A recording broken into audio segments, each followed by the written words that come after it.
ఎంత అభివృద్ధి జరిగి ఉండేది, మన బిడ్డలకు ఎన్ని ఉద్యోగాలు వచ్చుండేవి. కానీ 10 సంవత్సరాలు అయింది, ఈ రోజు వరకు కూడా ప్రత్యేక హోదా రాలేదు.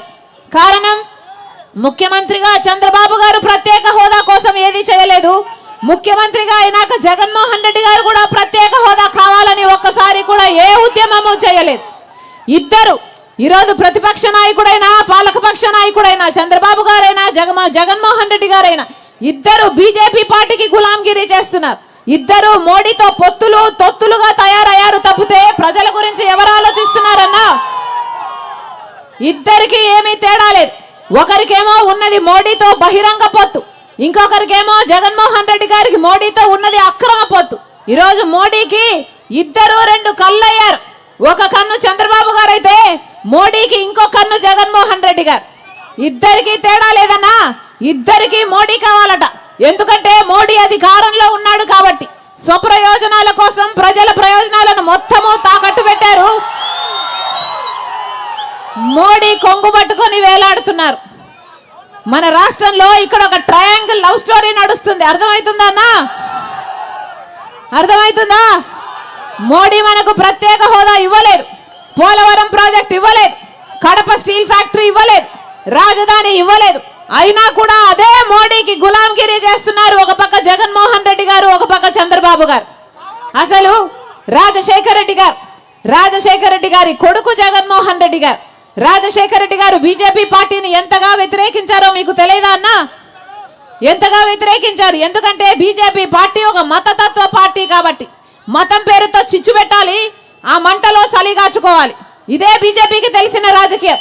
ఒక మతాన్ని అవమానించాలి, ఇంకో మతాన్ని రెచ్చగొట్టాలి. ఇదే బీజేపీకి తెలిసిన రాజకీయం. అందుకే రాజశేఖర రెడ్డి గారు బీజేపీ పార్టీని వ్యతిరేకించారు.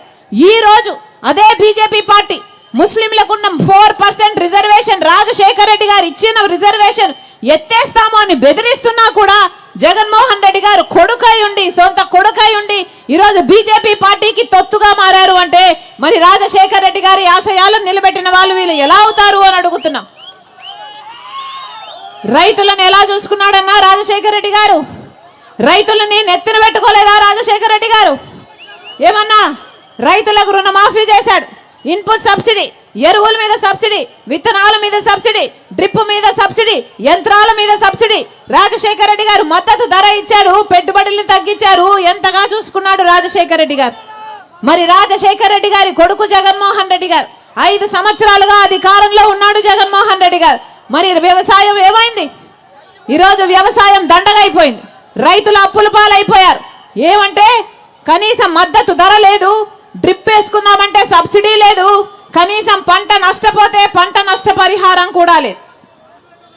ఇలాగే జగన్మోహన్ రెడ్డి గారు 5 సంవత్సరాల క్రితం మైకు పట్టుకొని చెప్పిన మాట మేనిఫెస్టోలో పెడుతున్నాము, 3000 కోట్లు ప్రతి సంవత్సరము ధర స్థిరీకరణ నిధి కోసము, రైతుల కోసము, మద్దతు ధర కోసము పక్కన పెడతానన్నాడు.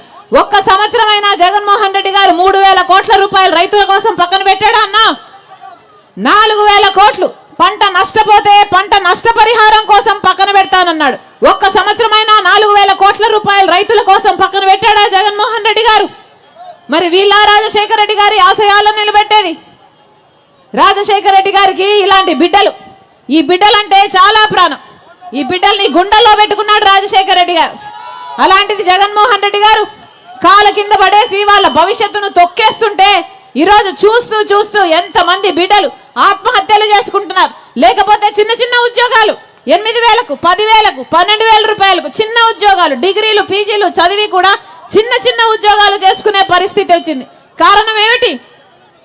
ఎందుకంటే 10 సంవత్సరాలు అయింది మన రాష్ట్రం ఏర్పడి, కనీసం పట్టుమని 10 కొత్త పరిశ్రమలు కూడా రాలేదు మన రాష్ట్రానికి.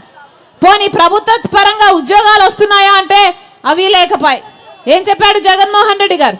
ఇలాగే మైకు పట్టుకొని 5 సంవత్సరాల కింద చెప్పిన మాట, 2,30,000 ఉద్యోగాలు ప్రభుత్వ శాఖల్లో ఖాళీగా ఉన్నాయి, నేను అధికారం లేకొచ్చినా వెంటనే భర్తీ చేస్తానన్నాడు జగన్మోహన్ రెడ్డి గారు. వచ్చాయన్నా ఉద్యోగాలు? వచ్చాయా? ఈ రోజు వరకు కూడా 2,25,000 ఉద్యోగాలు ఖాళీగా ఉన్నాయి. మరి 5 సంవత్సరాలు ఏం చేసినట్టు? గుడ్డి గుర్రాలకు పళ్ళు దోమారా? ఏం చేశారన్నా? 5 సంవత్సరాలు గడిచిపోయాయి. ఇలాగే మైకు పట్టుకొని జగన్మోహన్ రెడ్డి గారు ఆ రోజు చెప్పిన మాట, సంక్రాంతి వచ్చినప్పుడల్లా జాబ్ క్యాలెండర్ వస్తుంది అన్నాడు. మరి జగన్మోహన్ రెడ్డి గారు ముఖ్యమంత్రి అయ్యి ఎన్ని సంక్రాంతులు వచ్చాయి? ఎన్ని సంక్రాంతులు పోయాయి? 5 సంక్రాంతులు వచ్చాయి పోయాయి. ఒక్క జాబ్ క్యాలెండర్ అయినా వచ్చిందన్నా? ఒక్క జాబ్ క్యాలెండర్ కూడా రాలేదు. ఆ రోజు చంద్రబాబు గారు 23,000 టీచర్ ఉద్యోగాలు ఖాళీగా ఉన్నాయి చంద్రబాబు, 7,000కే ఒక టీచర్ డిఎస్సి నోటిఫికేషన్ ఇస్తున్నావా, సిగ్గులేదా అని తిట్టినవాడు జగన్మోహన్ రెడ్డి గారు. మరి ఈ రోజుటికి కూడా 23,000 టీచర్ ఉద్యోగాలు ఈ రోజుటికి కూడా ఖాళీగా ఉంటే 5 సంవత్సరాలు జగన్మోహన్ రెడ్డి గారు నోటిఫికేషన్లు వేయకుండా మెగా డిఎస్సి